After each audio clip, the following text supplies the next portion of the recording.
So today let's see how to clean the cooling system of a laptop. The CPU and other parts are bloody hot, it's baking itself. The fan is blowing like a jet engine, but still the laptop is bloody slow. It has to significantly reduce the speed to prevent the damage. Let's remove the screws on the bottom. And they're not the same sizes, so let's put them somewhere the way they go in. And then let's pry it. This is not the right tool, of course. But the warranty is long gone. And then this cover comes off. And this one has two fans. This was a somewhat powerful gaming laptop.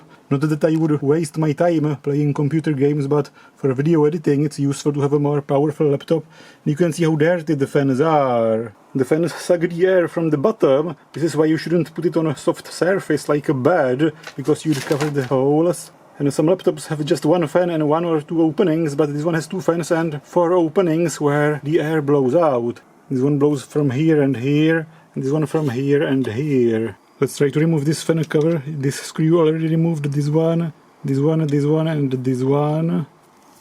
These covers seem to be part of the whole assembly, so I will probably have to remove the whole cooling assembly with the heat pipes, which is on screws with springs on them, plus these two screws in the corners. The other one I already removed.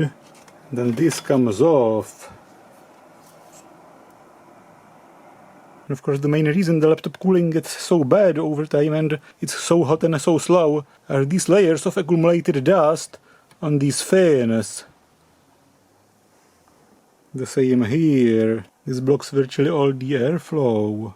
This is all dust. You can try to clean it using a vacuum cleaner, but not in a way that would make the fan spin super fast, because this would cause damage. You have to be very careful. Here it's less likely to cause damage. Here you have to be much more careful. I will prevent it from spinning.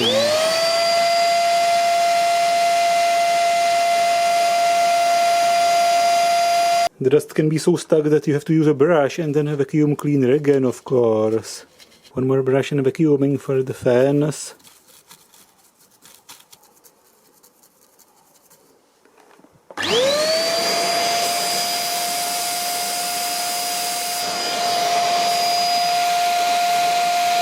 And of course the old heatsink paste has to be removed and a new one applied. And also clean it here and here. Let's put way too much on it just for case. And then it goes back on it. 6 screws with a spring. 1 screw in each corner here. And 5 tiny screws for each fan. Putting it back together, we can also clean this cover. Let's put the cover back on. And the 10 screws back in. And now it's much cooler and much quieter. Nice.